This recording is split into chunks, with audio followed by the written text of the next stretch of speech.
For all of us dads who have been where you are now, we want to say how sorry we are that this has happened to you.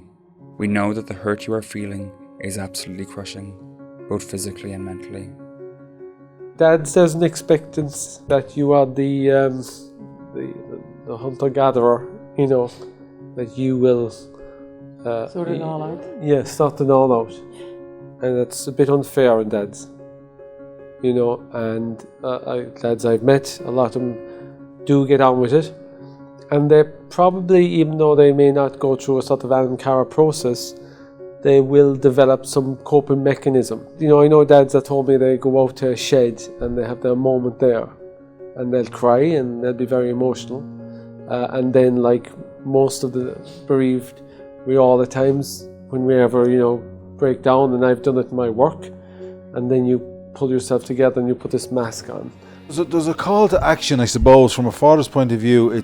You're hit by a bullet. You're down on one knee, and you're trying to move, but you still have a sense that you have to move. You should try and do something. Try and find out something. Try and get some information. Try and, what do we do? What's coming? You know.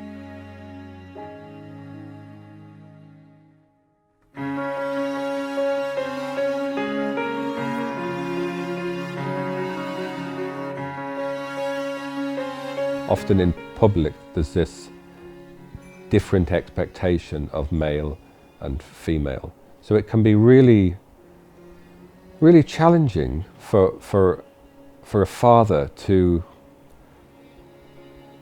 undertake this grief journey, or to know how or where it's okay to talk or to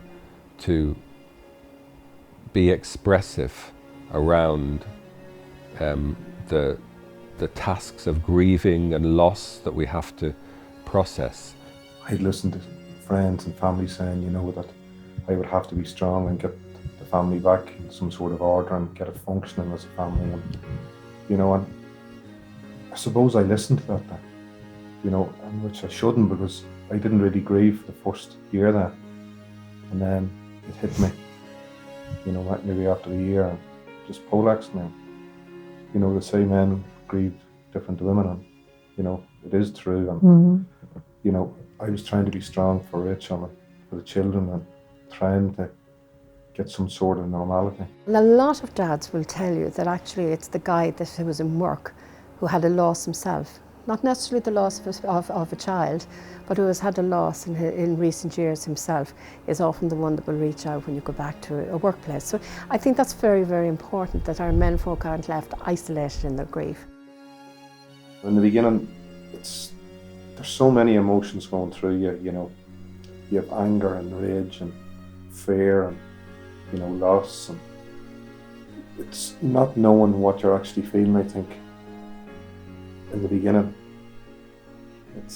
you just can't put a name on it, and you just feel so frightened, I suppose. You felt you had to be strong for me, didn't you? And the kids. Yeah. It's a higher expectation, I think, for the men. Yeah. And they feel like, although you were good at talking, a lot of men don't. It was, yeah. The father can't bottle it all up. There's, you know, fair play to the man that can do it, but I know that he won't. You know, you have to let that emotion out. I would say try to be selfish.